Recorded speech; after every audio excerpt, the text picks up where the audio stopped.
Yeah, let me get this out the way. And God damn on it. It's been a while. Wait, and here we go. Ladies and gentlemen, welcome, welcome, welcome. We have returned. It is us, Tucker Champions. We're back.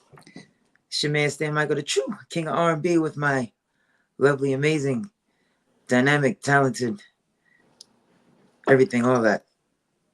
Hahrts, ladies and gentlemen. Let's give it up for her. I didn't put the claps in, but yes, we're gonna hit the mat for it. We're gonna hit the mat, yeah.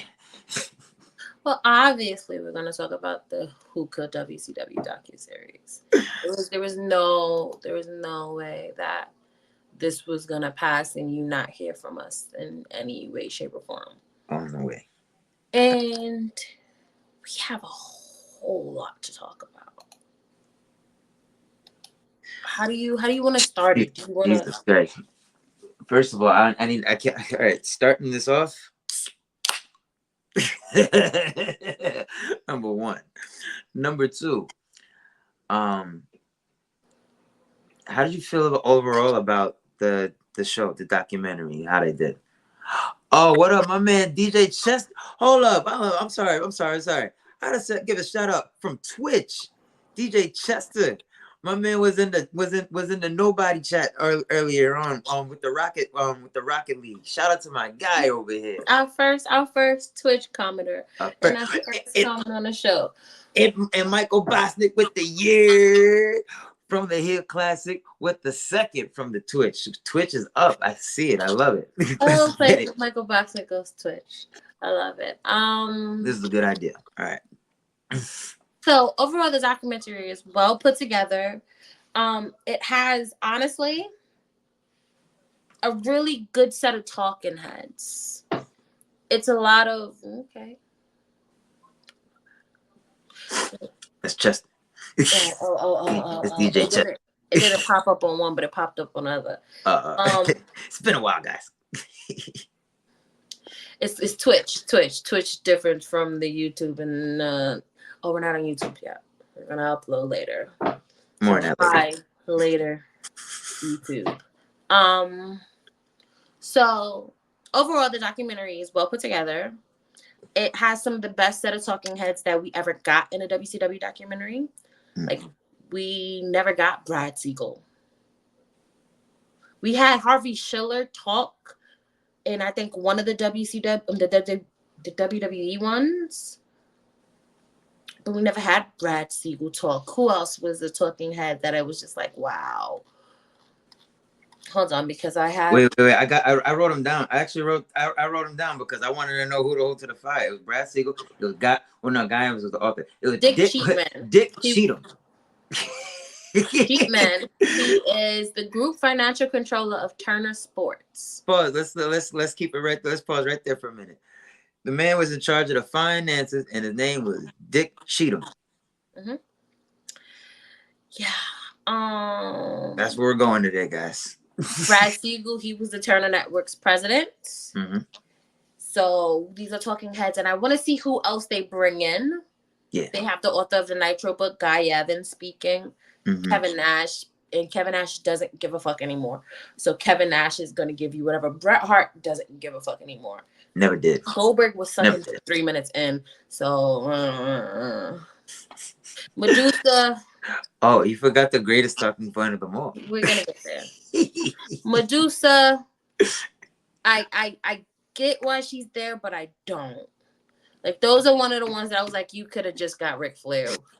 I was gonna say, like, if you was scratching the bottom of the barrel, that's what I'm saying. Like, we can't. And then Ric Flair's out here, beating a drum in the garbage cans. Why didn't they get me? And I'm just like, he's kind of right. Here's the thing. The thing is, why I keep saying I want to know why they didn't get Ric Flair is because Ric Flair lies. So they probably did contact Ric Flair for something, and he said no. And then when he seen what it was, it's like, why didn't you contact me? I thought it was more so like they got a lot of heat off of that plane ride thing, and they just kind of didn't get heat. He got heat, but they kind of just wanted to stay away from it altogether.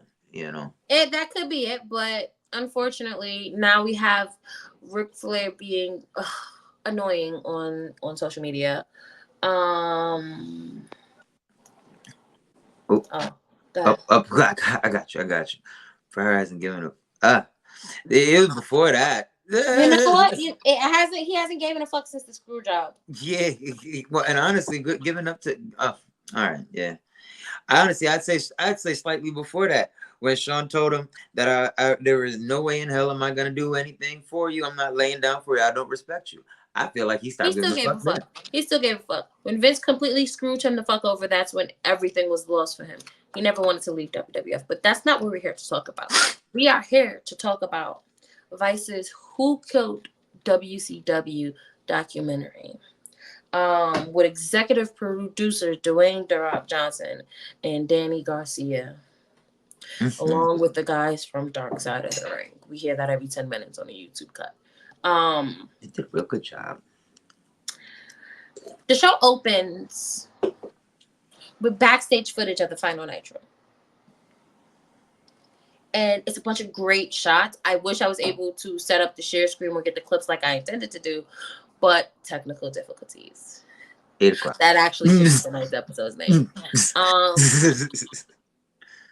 It starts off with great backstage footage. You see them, like you see that Shane's in the turtleneck in the sun in Florida on the beach all day. You see the footage of like everybody not knowing what to do with themselves. You see Jeff Jarrett's there. You see freaking Evan Courageous and Sting walking down a hall. You see everybody just figuring out their place in that night. And then it's asked, Eric Bischoff says, if I was asked to give a eulogy for WCW, what would it be? And then it sets up the talking heads. We see Medusa, we see Booker T. Booker T is finally in it. And Booker T stayed away from Dark Side of the Ring in particular because Booker T didn't want to be around the negativity. So I don't know what changed his mind about this. Maybe The Rock. Maybe The Rock, or maybe it was like he just couldn't resist talking about WCW. I don't know. He just couldn't resist talking about the WCW. We see Dwayne sit down for whatever reason. He is a talking head. We see bitch ass Goldberg. We see Conan, Kevin Nash, Bret Hart, Guy Evans, DDP, and Kevin Sullivan. And they like list up the talking heads. Nash says thanks for the cash. Bret Hart says thanks for nothing. Bischoff sets up the table. About how WCW is always second string, and when people thought of wrestling, they thought of WWF. What was I gonna say? I think his introduction to things is pretty interesting. Like, you know, for all intents and purposes, he had a 9-to-5 selling, you know, basically selling insurance, for lack of a better term, you know. And he knew a guy, a good friend of his named Sonny Ono, who we know is that guy in wrestling. Sonny Ono. And they had a relationship that was built solely on, like, you know, themselves. And oh snap, yeah, come to my crib. I got this cool little game I'm developing. Ninja Stars. Yeah, it's like, I don't know. Wait, so were they trying to sell, like, were they trying to get like TV time to get like a commercial, or were they trying to make this into a television show? What was TV time to get a commercial? But we're jumping ahead real quick. Okay. He sets it up. Then he says WCW was death by 1,000 cuts, and I wanted to mention this. Then he poses the question of who killed WCW, and at 3:53, Goldberg starts sucking dick and bring up Vince Russo's name. She's back, ladies and gentlemen. I don't understand. Like here's the thing. Goldberg was there, and Goldberg seen the bullshit before Russo. Goldberg was a part of the finger poke of doom. Goldberg was a part of his streak being lost by a taser.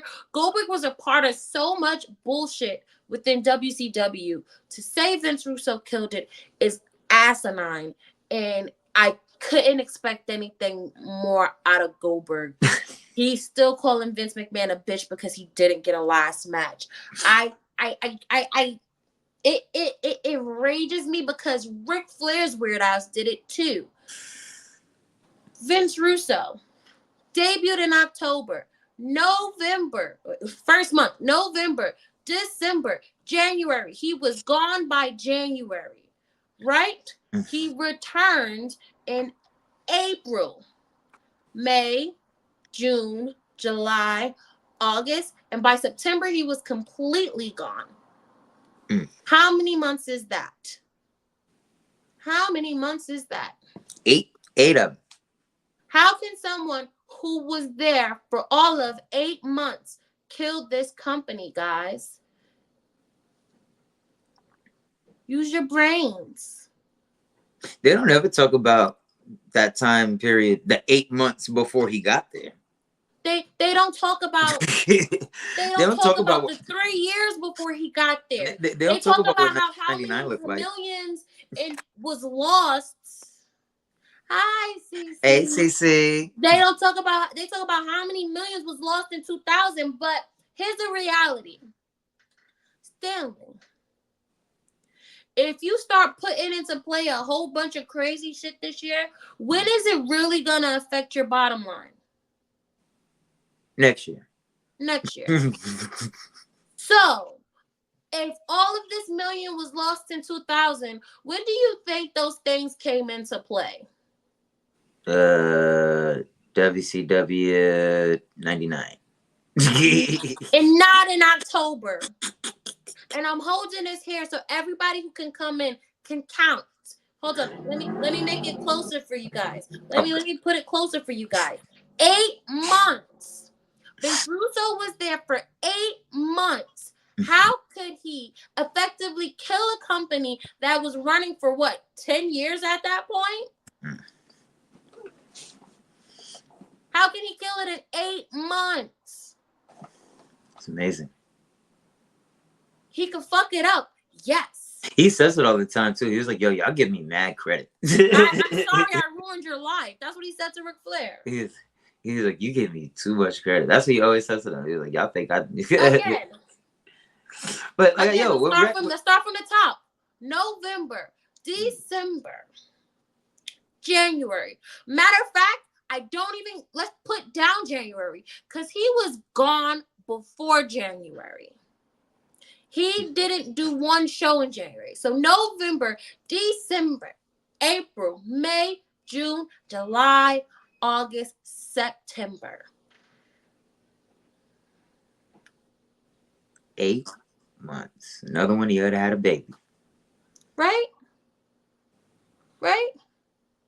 But he killed WCW. Now let's get on with the rest of the show. I wanted to get that out the way. And I'm gonna revisit when Goldberg goes off again because saying that lets me know the type of time he's on, and it lets me know that I actually have to change my Twitter name to Vince Russo didn't kill WCW. Right? That's fun. Nash says Turner killed WCW, and he said Turner in the organization or the lack thereof. Brad Siegel says the talent. Brad Siegel. Wait. Brad Siegel. Brad Siegel, Turner Network's president. Nah. I wanted to spend some time with this guy. Pause. Like, because he said a lot of crazy things in this documentary. That was the first crazy thing. But then he follows it up. The first thing that he said, I don't know if I'm jumping ahead or whatever, but the first thing that comes out of his mouth as a talking point is how he acknowledges how he did not like WCW. Mm-hmm. He didn't understand the appeal, why people were into this wrestling shit. No. He thought it was low brow, low level. Mm-hmm. They looked down on it. So he's pretty much articulating everything that they tell you that the executives said that they didn't like about WCW. But what the hell is he? A WCW executive. So he's telling. So I'm like, so the murderer is showing you who he is. He's not a WCW executive. He was the vice president of Turner Networks. That's what I meant. Yeah, thank you. Yes. He was the vice president of Turner Networks. Yeah. All of them. And off the bat, this man is the one telling you it was lowbrow, unintelligent. Off the bat, he told you the talent killed it. And he told you the talent killed it. You know? So that's him. Then he goes on. Then he goes on. We're getting there. Let's go in order. Guy Evans says that more than one thing could be true, and Sullivan says there's too much blame to go around. Right? So this is where we get back to Ninja Stars. Eric Bischoff. Well, I want to also mention this before we get back to Ninja Stars.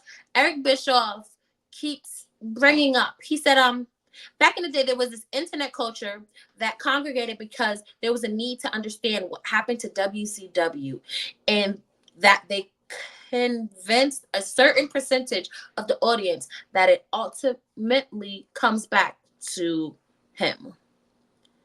And he keeps trying to push this internet narrative of like, this is what the internet feels about me. This is guilty conscience. This is guilty conscience, people. And over his contribution. Realistically, Booker T said it falls on the guy cutting the checks, and it's Eric Bischoff. So if you were writing the checks and you was making the deals and you put in the plays and stuff like that, a lot of that will fall at your feet. Because you were the vice president of WCW, Eric Bischoff. A lot of it falls on your feet. You may not think so. You may say, look here, it was this and it was this. But you were the vice president. You was in charge of creative control. I mean, not creative. You was in charge of signing people. You were in charge of creative. You were running the ship. At what point did he become the vice president? He became the vice president, I want to say, probably 95, 96. It has to be after NWO, so 96. I'm about to say, no, that's early. That's before. It has to be after NWO. So like 97? 98? I'll probably say 96. That's when it started. He was signing people. So if he's signing contracts, honestly, that's just executive production. You're getting the people. You're signing you're getting the people for the role. You know. No, I never heard Kevin Sullivan signing Kevin Dunn signing contracts. Kevin Dunn? I don't know what he does. He was the executive producer. Well, JR was on like talent relations, and here's the thing too. They had a different infrastructure over there. You feel me? They had talent relations. I believe JJ Dillon was their talent relations. They actually had an infrastructure over there. You know what I'm saying? Like, no, they didn't have an infrastructure. No, I'm saying WWE. Oh, yeah. WWE actually had an infrastructure. These guys over here, they was just kind of. Bischoff was the only one. Look, you really only had two people that had a say in anything that was in the corner. It was Turner and it was Bischoff. Turner said, "All right, Bischoff. Go do what you do." I want to mention this because when I do my research, I find little things. Yeah. Dave Meltzer talked about it on his show afterwards. He was like, "Oh, they said that no one was in those corners. There was a couple executives that like wrestling, and yes, there was a couple executives that like wrestling. But again, what did Cheatman say? Dick Cheatman told them that he had to cheat him. They had to cheat. He was told specifically, and it could have been from Mr. Siegel. We're coming to that. I just wanted to get you going to bring you back. Oh, we're good. We're doing it in order. So this is where Bischoff goes into the thing of, if you give me a videotape of WCW's entire run and ask me would I do it all over again, he'll do it in a heartbeat. And then he starts telling the story of him and Sonny Ono and Ninja Stars and how they contact Vern Gagne to get Vern Gagne to play the commercial, because if you play the commercial on wrestling, then they will get sales. It's the first time I heard the Turner executive say that shit out. Right? It was crazy. It's the first time we saw it, but we seen that. You did, but like that was like OJ saying I did it. You know what I'm saying? So we get him telling a story about how they contact Vern Gagne of the AWA to play the commercial. Vern offers him a job contacting local television networks to run AWA wrestling on their networks. And eventually that led to him being an on-screen role. But then eventually, because AWA was going out of business, the money was short. And with the money being short, Larry Zbyszko, who left, the living legend, he left and went to WCW and told him, well, they're looking for announcers. So that's pause. Can I just can we just? I just want to put emphasis on, and you're firsthand witness to this. That's how quickly things can move in the wrestling industry, particularly because it's just such a small kind of circuit. Like it literally, right guy, right time. That's who he was. He went in there trying to sell them a video game, and they just so happened to be looking for an announcer, and he looked like one. Yeah. You know what I'm saying? And then once you're in, how many of those guys are you? So they're probably gonna use you, and you're probably gonna move up more if you're good, especially if you're good. And so I'm not surprised by that at all. So with that, that's how he ended up in WCW. He talks about how Scott Hall was there, and then he talks about how Kevin Nash was there. And it was this cute part where he was like, Kevin Nash had a physique and da-da-da-da. And then he did go to Kevin Nash, and he said, fuck yeah. Kevin Nash doesn't care. They talked about Nash's string of gimmicks. Talk about and Oz. Then Nash tells the story about how Dusty came up. He said, did he say drop acid? Acid. Yeah, he said acid and came up with Oz, and he did the baby, you're gonna be Oz. And he's like, Oz is not a person. So he didn't tell us. He didn't tell us what Nash didn't tell us what he was doing. He sure tell us what the dead guy was doing. What was you doing? Nash always tells us what he was doing. He didn't there. Nash, he didn't have to. He told us so many times. He told us when and where he could have just be like, we were doing acid. My man said, he told us the hotels, and then he told us how to get to those hotels. Shout out to Kevin Nash. Nash told us what he was doing a bunch of times. He's my big man goat. Pause. Yeah, that is a pause. Yeah. So that is wild. Then this is where we get Brad Siegel, and you can go off on this. Brad Siegel talks about how he saw WCW as downscale, Southern and Midwestern, and he didn't care about it, and he wasn't a fan of it. Like, this is the vice president of the freaking network, of Turner Networks, of the whole network, and he's telling you how he feels about it. So then when they tell you that, oh, top executives didn't want it there, hello. We didn't even get to the point where they started merging with Time. Hi, Kim. What up, Keandre? Acid, yeah. Yeah. People still do acid now. Listen, I don't know. I don't know. I'm that's not my arena. Ken, I was offered acid like 2 years ago. Yeah, I know. I said no. I said no. I said, get that out of my fucking face. Change the subject right now. But then we have Dick Cheatman. I'm going to continue to say his name. Yo. Dick Cheatman states how 80%. Wait, is it? Hold on, let me get this out. Dick Cheatman stated how 80% of the people at Turner wasn't a fan of wrestling to start with, except for Ted. Is it Cheatham or Cheatman? It's Cheatman. Same Cheatman. Sorry. This man, I wouldn't be all right. Cool, because what you gonna call it? This man, matter of fact, he wasn't even the one that felt that way. He didn't even necessarily feel that way. He wasn't saying that he felt that way. He didn't feel that way or not. He was the one that said, I'm trying to give these guys, why can't I help them make money? He was the one that said, no, I'm the Dick Cheatman is the financial man of the whole WCW. I'm coming. It's around the corner. He's trying to find ways to help them make more money. It's around the corner. I got the quote. It's around the corner. But I want to mention that they are speaking to Teddy Turner, Ted Turner's son. They got Teddy Turner. And his name is Teddy Turner. So they're speaking to him. He's a talking head. And they just talk about how his dad built TBS and the empire that it became. But then we get the quote from Dick Cheatman, or Cheatman. And he said, he was warned by his boss not to help WCW. They said executive management hates wrestling and wants to get rid of it. And if you are perceived as helping WCW, it was career suicide. Career suicide. Stand now this is where you go off. I already said what I said. I said what I said. That's what it was. Bob Cheapman was told not to give them money. He was the financial guy in that. Yeah. They speak more about the executives not wanting it. Eric Bischoff stated that Bill Shaw came in as WCW's president and told them if WCW didn't start making money, that Ted Turner was going to pull the plug.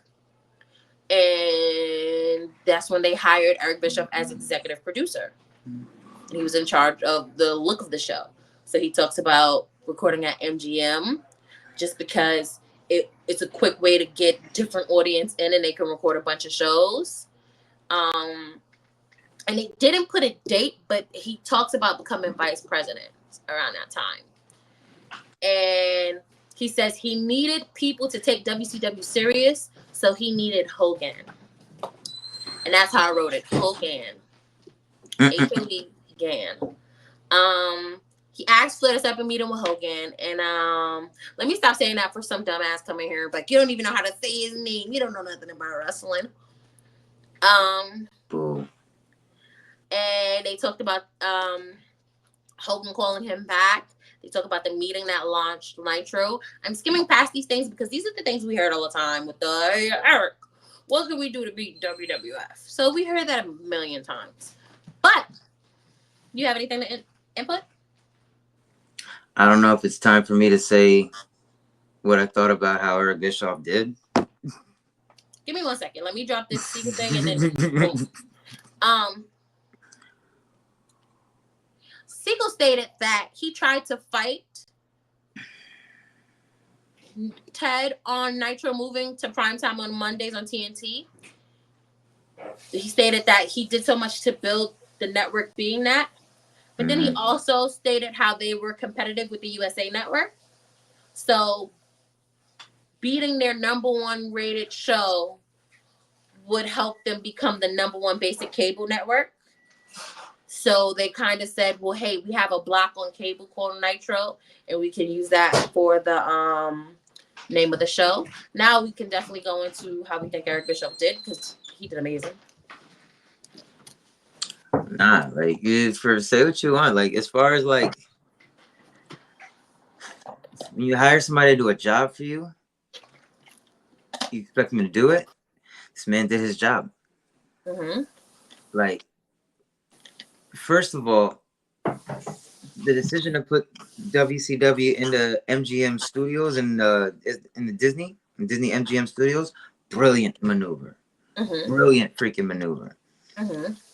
Like, just think about it from like an aesthetic like from a logistic perspective, especially somebody running wrestling shows.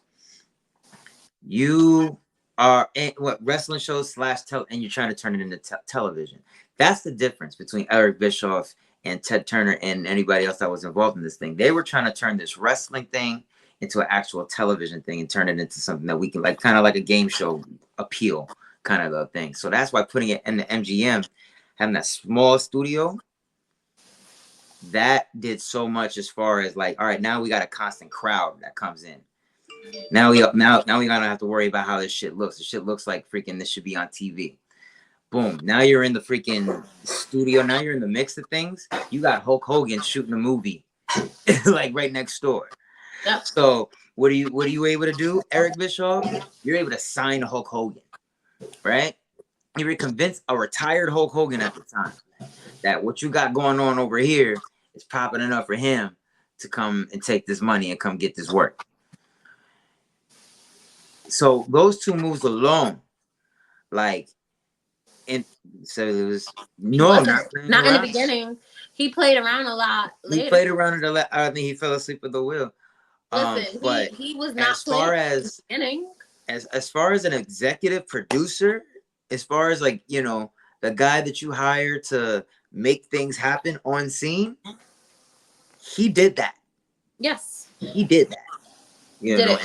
and then Did some a for great job at doing it. like they were at a point where Ted Turner was ready to pull the plug. Ted Turner himself was ready to pull the plug. Realistically, I don't know how true that was. Look, but I can see if all of his I can executives see are. it. I can see it I can see it being true because at the end of the day, you only stay being a billionaire by doing billionaire things. And if you're constantly having this thing that's losing money, because remember, they're losing like $10 million a year at the time. If you have this that's constantly doing this, eventually even the Ted Turner billionaire ass is gonna be like, all right, you know. History tends to repeat itself, but that's the topic for another time. Nah. Then they get into the Nitro era. They start talking about how he couldn't pay people to come to see WCW, so they thought Mall of America would be a great backdrop. You could get great shots of people there, and as we both know, mall shows. Pause. Sorry. Till this day. Sorry. Let me go here. Let me tell y'all something. Smartest thing they ever did. Smartest thing Eric Bischoff ever fucking did, besides the MGM, was put that Nitro in the mall, and in the Mall of America, no less. Oh my God. As she just told you, mall wrestling is lit. Till this day. They was in the mall, 2 months ago, and you're going to a mall next month? I wrestled in malls. I probably wrestled in about 3 or 4 malls at this point, right? And the experience is like nothing other, because your first match was in the mall. My first match was in the mall, low key. Actually, so maybe yeah, exactly, right? But that was even different because like that didn't even have the aesthetics. Because when you walk into a mall, you already know, especially if you have mad floors, you just got it just goes up to the ceiling. You think WrestleMania looks crazy when you go in and you just see like just people like going floors up, piling on, just seeing what's going on, and they don't even care about wrestling so much. They just want to see what's the commotion going on, you know. And it's just a wild, dope environment. So to have the wherewithal to put that in there and save money, you don't have to sell tickets for this, but you're giving the presentation for television that it's beautiful. And the brilliant move, but the brilliance of this man as an executive television producer early on cannot be underestimated. It's like what I say about Vince Russo. Vince Russo works best only in creative. Eric Bischoff works best as executive television producer. Let's kind of scoop past a lot of this Nitro era stuff. They talk about Lex Luger showing up and. Oh wait, wait before we go there? I just want to say, for the record, this is actually my first or second favorite era of WCW. This early Nitro era, like 95, like the 95, 94 bullshit era. I kind of like that. But anyway. So they talk about Lex Luger showing up and the unpredictability of live TV, because WWE was taped. Raw was taped at that time, and they would do 1 week live, 1 week taped, as we know. Medusa added her only noteworthy thing in talking about throwing the belt in the trash. But Ric Flair can't talk. We don't know why. That's my only thing. But they pivot to Hogan and how he started losing popularity as red and yellow races. They talk about Hall and Nash's return, and then they talk about Eric Bischoff being called by Hogan to join the NWO. Well, the Outsiders at that time. And they said how he called him and he said, "Who's your third man?" And it's me, after he convinced Sting into coming in. You was looking into it because it was told differently. It was the same story, but it was told differently. Yeah, but like, because here's the thing, like you talking, like, all right, like at first I thought it was like, he tried to get Hogan. Hogan said nah, and then I'm gonna fall back on Sting. But then I go back and see he tried to get Hogan to turn heel way before. So I guess that's what he was meaning. But probably early Nitro years. Yeah, it was. Yeah, it was really. Yeah. I always talk about this, but remember when Hogan went to the dark side? Hogan's back in Because they were trying to say, because they were saying, I think he was that's tired. around the He was time. tired of the red. He even said so much. He was tired of the red and yellow at that point. So they were playing with that. They were trying to bring up Sting, and then he wanted Hogan to turn heel. Then like a year before Scott Hall made the debut, he wanted Hogan to turn heel on Sting. And then bring Sting up there, but he that doesn't work for me, brother. Yeah. Then they tell the story of how Sullivan had to babysit Hogan's because they was afraid that Hogan was gonna get cold feet, and how Sullivan didn't leave his house until the first match started because they didn't want no one to get in Hogan's head about, hey, you're doing this and such and such. They was probably talking about like the Nasty Boys, weird asses, and because he bankrolled them. Das. For real. Then they get into the NWO. That was just as good as nepotism. Then they start talking about Neil Pruitt. And if I'm not mistaken, Neil Pruitt is the person that designed the NWO logo that is done to death now. Conan says shout out to him. Conan has a blurb about seeing NWO shirts till this day, and he said he doesn't see any other WCW shirts. But they don't make many other WCW shirts for you to see many other WCW shirts. I to say Hogan had a few. Because I guarantee you that if they put out Sting shirts, like especially Surfer Sting, it was in his contract that he got a piece, right? Yeah, he said everybody's. Yeah.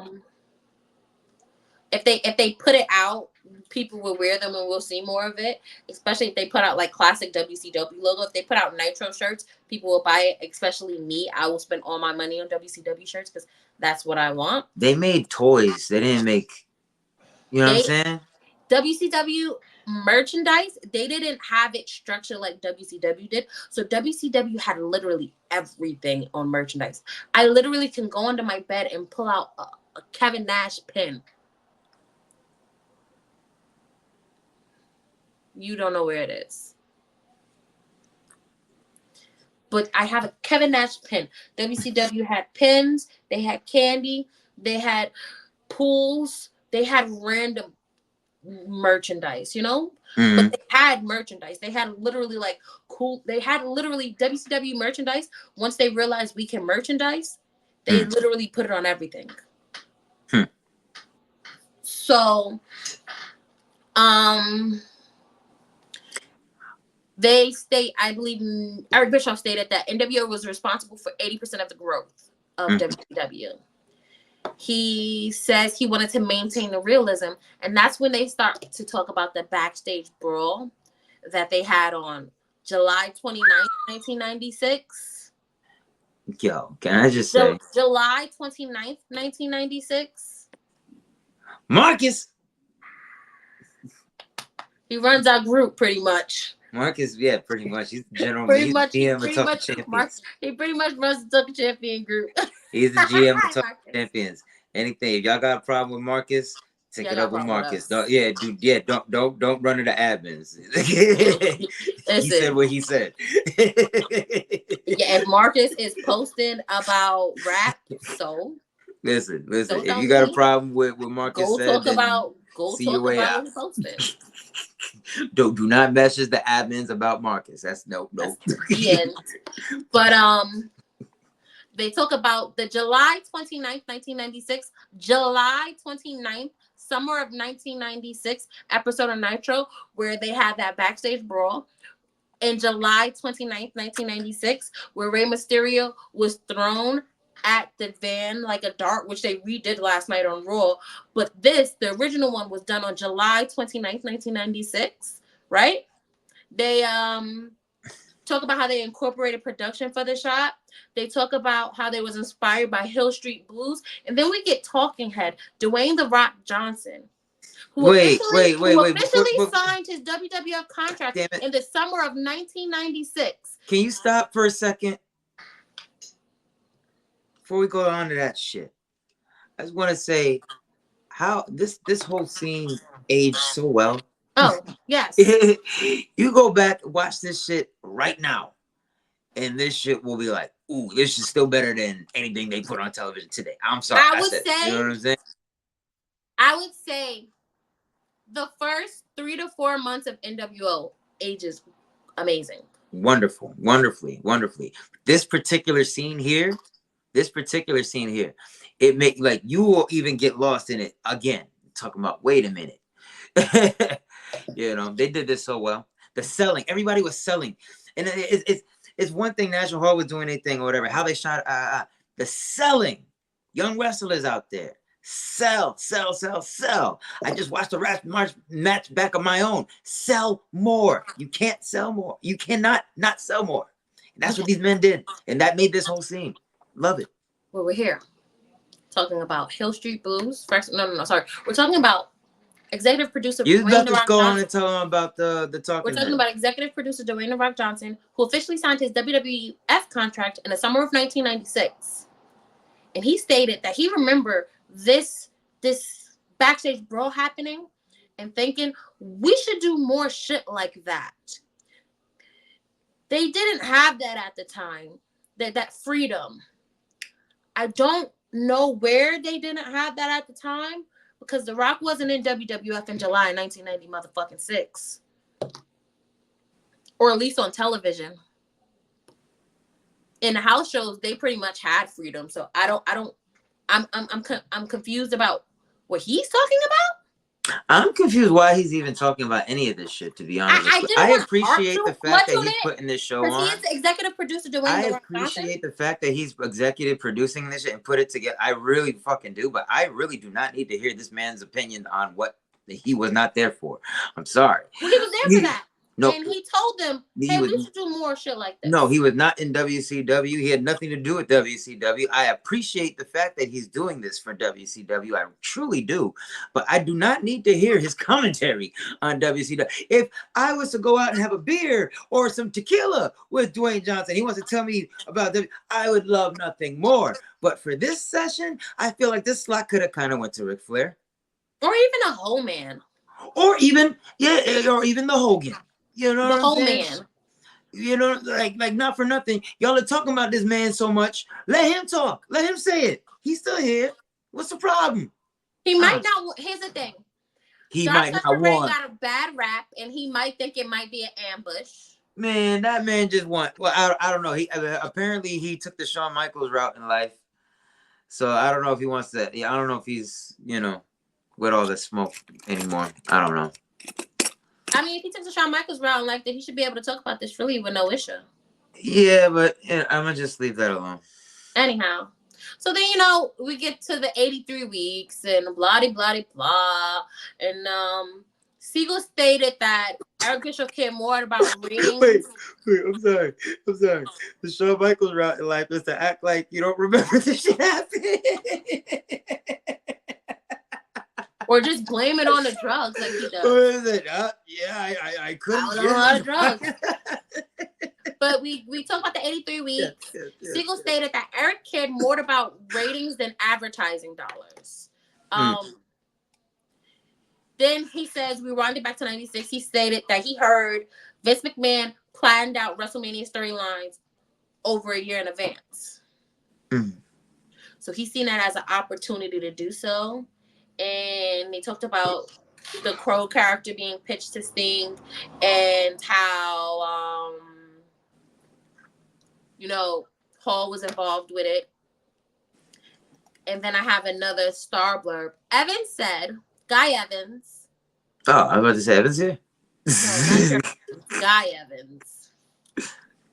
Guy Evans stated that this was something that was not done to that degree in wrestling before, which was making the decision to not pay out something the next week, but to keep this going until the end of the year at their Starrcade pay-per-view.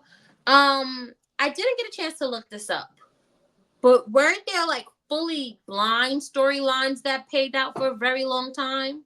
Weren't they did things like this on the territories? Didn't they, Stan?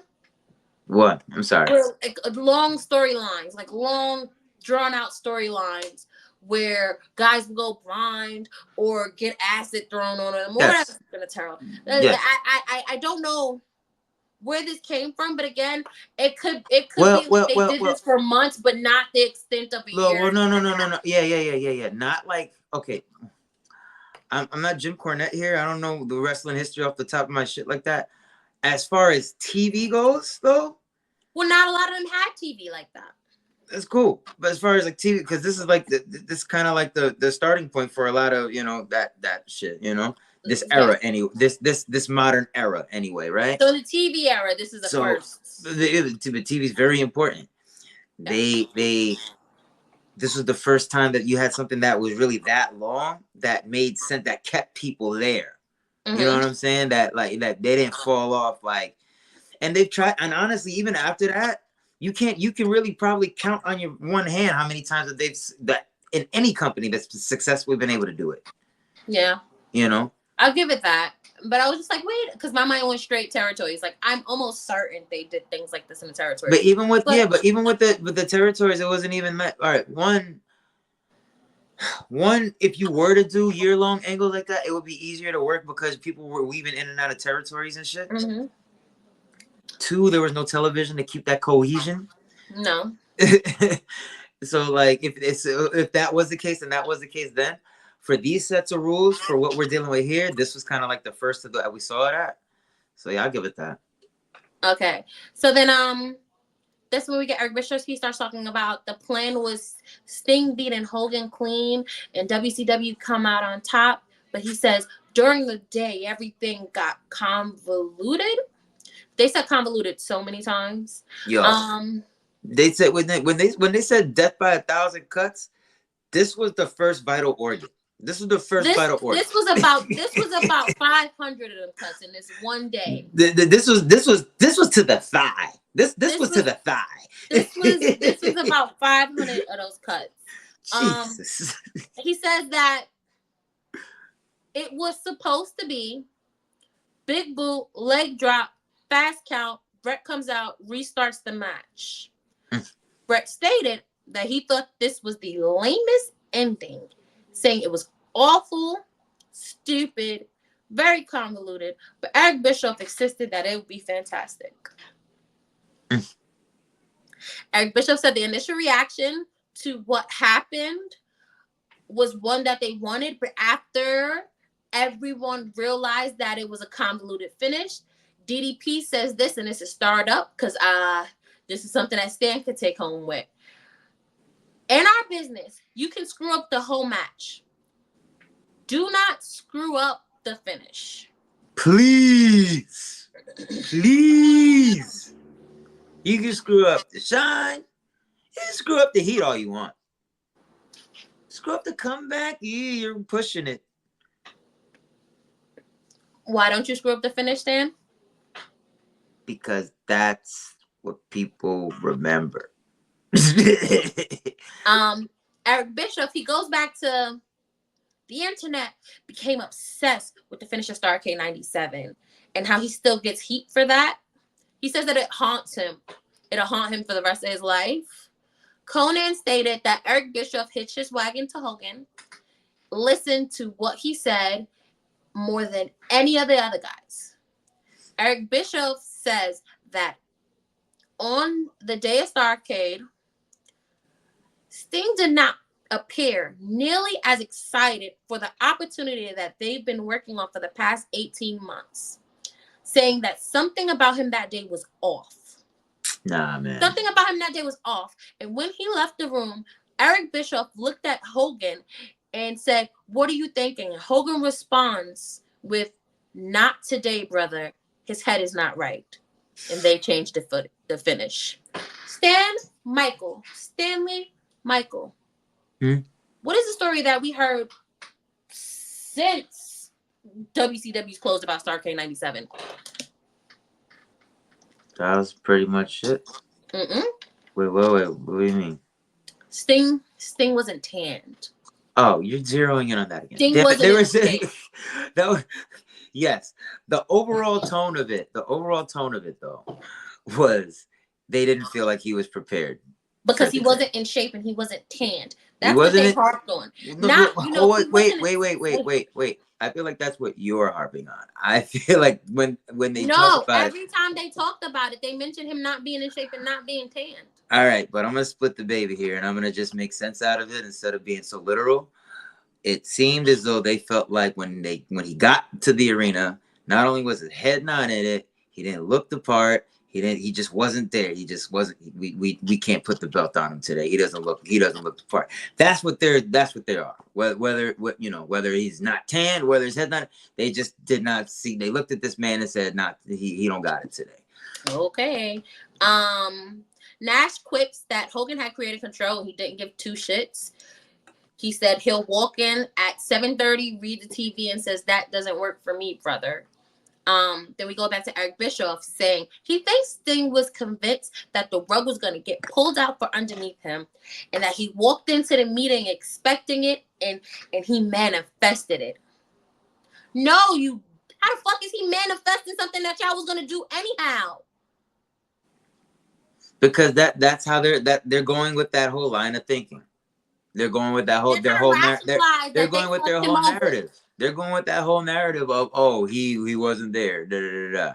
He defeated himself. He came in self-defeated. They've been working with Hogan all these years. They know how Hogan is. And the reality is they came in and it was like, all right, so this is I'm getting the belt, but how are we gonna do it? And that's probably how he came in, and they probably didn't like the feeling of, oh, why do you think we're gonna change it? They always fucking changed it.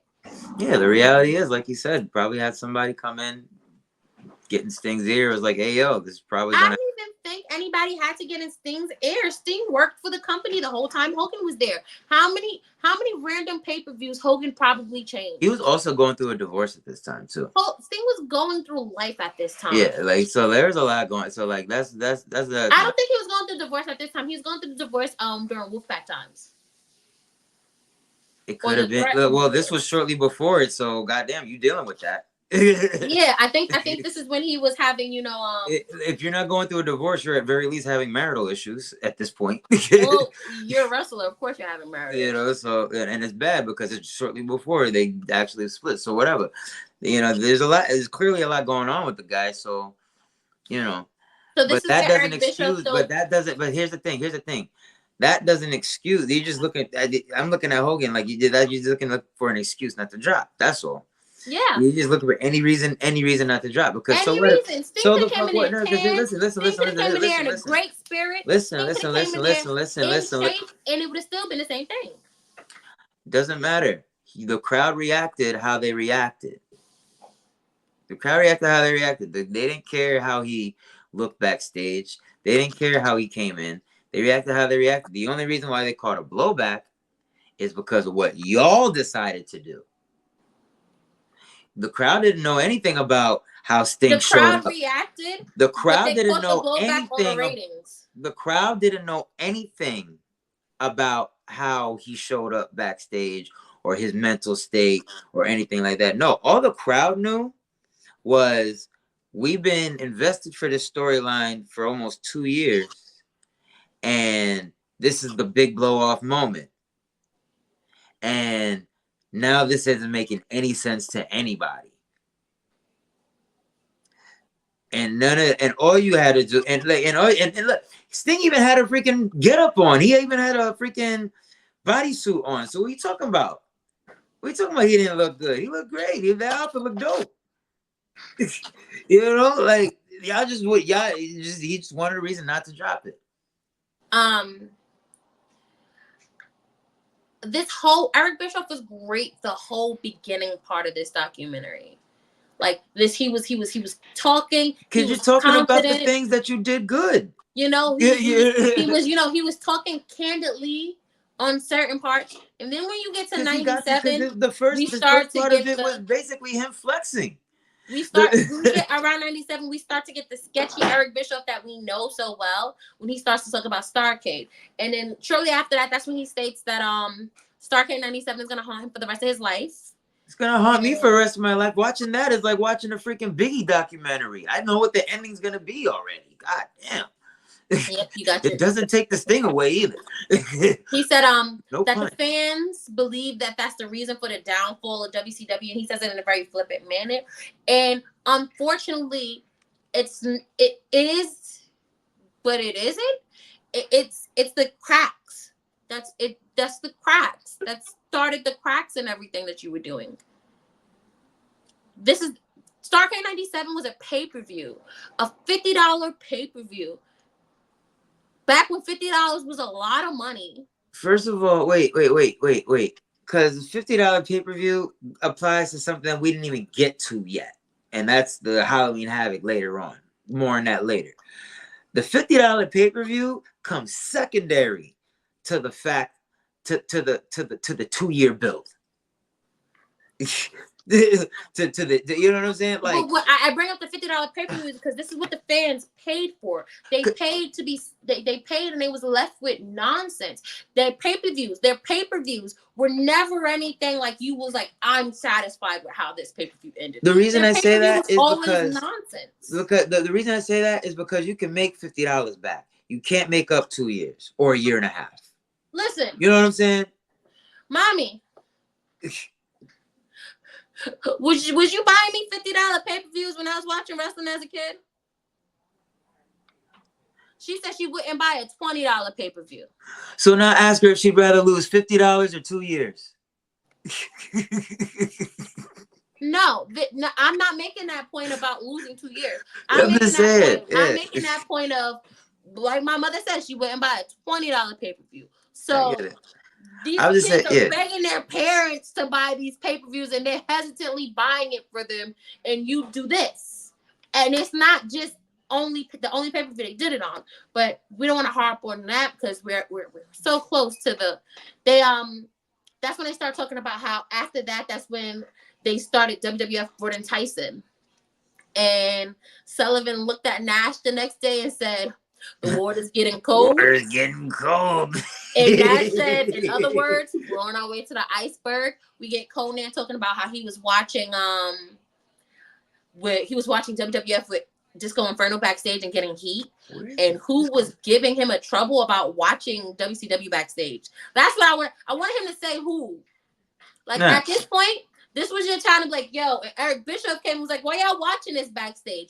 Tell on people. This point, snitch. Tell names. Give names. Who?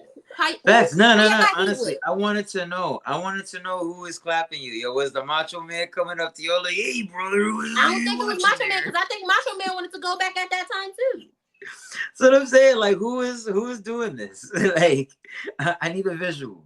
I don't know if Russo's on tonight's episode. We left at 98, so he might be there. I'm sure he's gonna be there soon. I think they might be getting into it because it's 98, 99. Look, I believe he will be because they got to this point rather quickly. Because they're just briefing people up who haven't seen it. Because I think the overall point of the documentary is to, who killed it. So they're exactly. So they're gonna. So they want to get past this part. So we might have a Russo sighting tonight. Yeah, because they're talking about the Finger Poke of Doom, and he came later that year for his. Oh, sorry. This is how many months Vince Russo was around, y'all. 8 months. But go ahead and watch WCW.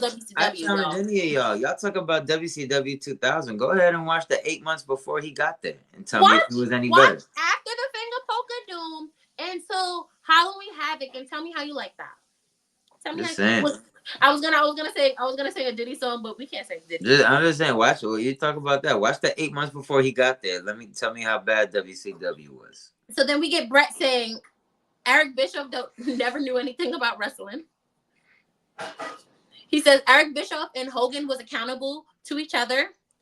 Hogan was the puppet master and Eric Bischoff was the puppet. Eric Bischoff says that everything looks easier from the outside, but once you're looking in, you realize how nuanced and complicated everything is. And then he questions, who's responsible for killing WCW? Take a look at the names floating around at the highest levels within Turner Broadcasting. And then he says they wanted WCW to go away, and they got their wish. And he's throwing them under the bus, but yes.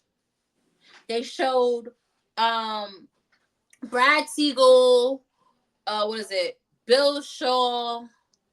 They showed Harvey. Who else was the vice president of Turner? They showed him.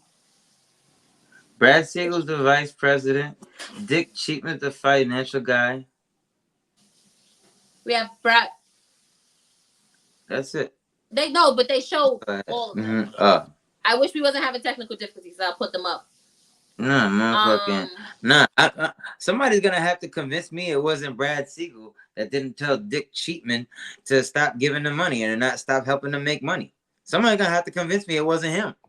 I wish, like, at this point, say names, put names on it, because how long has Why are we here? Why are we here if you're not? It's dead and gone. Put names on it.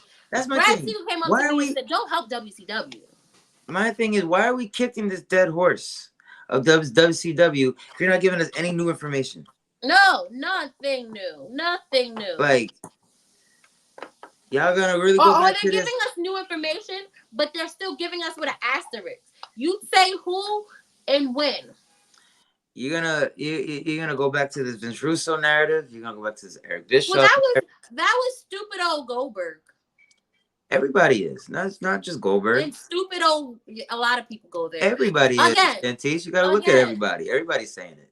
This is how many months Vince Russo was actively for WCW. They say him.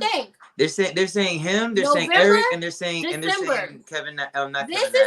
how November, December. This is how many months Vince Russo had Eric Bischoff's job. So this is how many months he was actually in control of things. And the rest of the months, he was on a booking committee. But that was the end of episode 1. What was your overall thought of episode 1? I loved it. Pretty much. It was good. It was good. I loved it.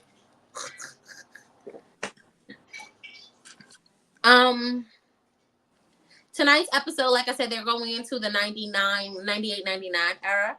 I hope they talk about the Wolfpack a little bit, because that's another thing that took the wind out of the sails, because the Wolfpack gave them a second breath, and then the same nonsense that got Starrcade 97 was what got Wolfpack.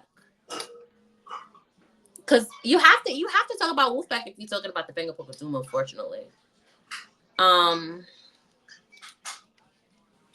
Is there anything else you may want to add, Stan? That. We plan to. Yeah. There's 3 more episodes. Man, we'll definitely go up and do that. We got 123 people watching this right now, so we'll definitely. Hi, 103. I couldn't even say hi, all of you. Shout out to y'all. Like, that's awesome. Like, share, subscribe. All that. Follow all the Talk of Champions, all the channels. Twitch, Twitter, all that. Instagram too is up. We're just not on that. And YouTube, all that. Love that. Love y'all for that. Anything you want to add? Share. I was gonna throw up this. That's where we need Twitch. Yeah, we do need Twitch. We do need Twitch. We need to update everything. The Twitch is Talk of Champions. The Twitch is Talk. We need to update everything. Like, I want to change everything, like logos and everything. I want to completely revamp our look. But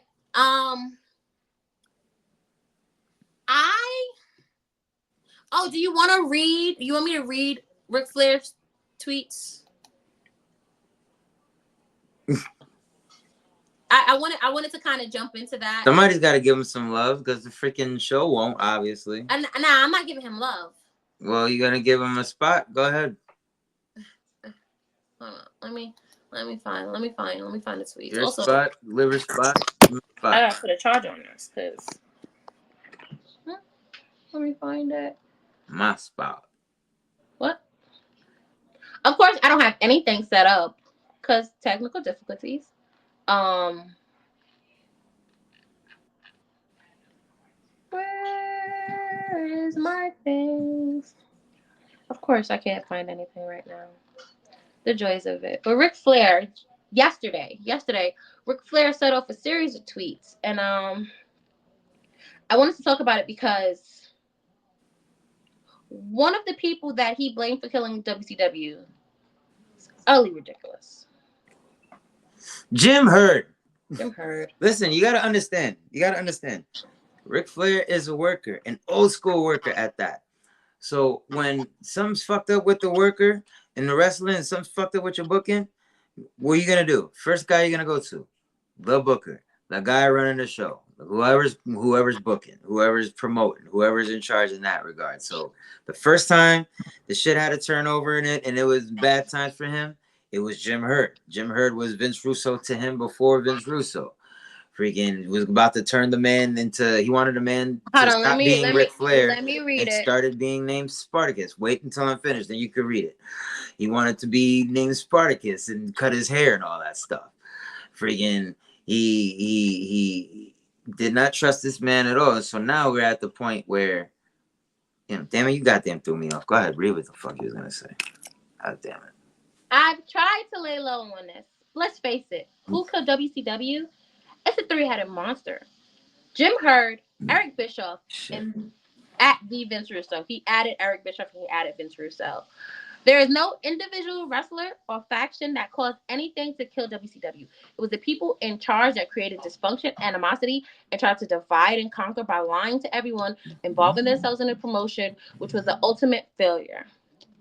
God, I can give you 1,000 more examples. I am one to live through all three nightmares and to be saved by the WWE, adding the WWE. Thank you for bringing someone who was dead in the water as a result of these three people back to life. Jim Herd is in his 90s. Jim Herd is in his 90s, Stan. Jim Herd is in his 90s. That's crazy. Terrible. Jim Herd left WCW so many years. 91.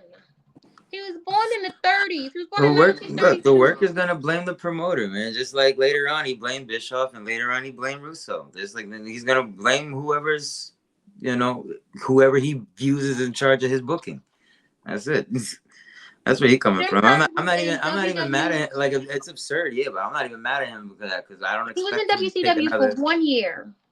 Doesn't matter. He could have been there for 1 minute. If he's gonna blame the guy that that he looks at is, you did this to me. You compromised my character, my brand, my being, my likeness, and now I'm not shit because of you. That's how they. That's that's how you internalize it. I get it.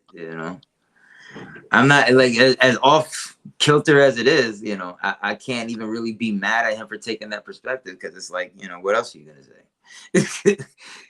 So Vince Russo replies, "Looks like Nature Boy is hitting that rum candy again. Thanks for giving me that much credit for a writer to take down a multi-million-dollar company through words on a page. I guess I was really special. It's not my fault that you weren't in a dark Rick." He spelled it with a K. "Sorry, man. I hope that you don't think my excessive use of David, your son David, and the rest of your family, for that matter, who are all great, by the way, was the knife that drew the company's last blood. Yeah, I failed at laying low, too." That led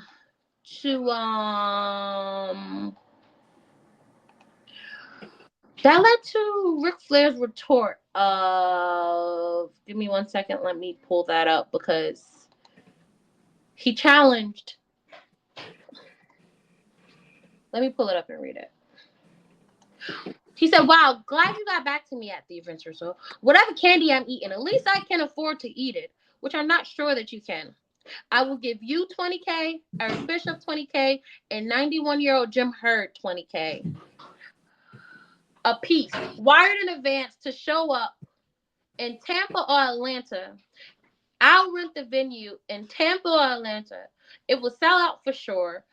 We can hash it out. And I guarantee that I can probably sell this to a pay-per-view status because I'm Ric Flair and you're not. That's about 60 grand he threw out, right? 60 grand, and how much it is to rent a venue in Tampa or Atlanta. That might be all he has. And he's willing to bet the house. He's willing to go down about his. They don't even put the money in Ric Flair's hand. They send it directly to his ex-wife for alimony. Yo.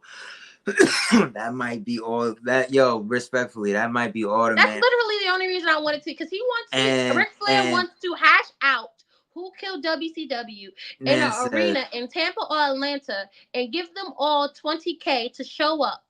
Man said, I'm ready to sell it on pay-per-view. Will you buy this pay-per-view? Me? Purchase with money.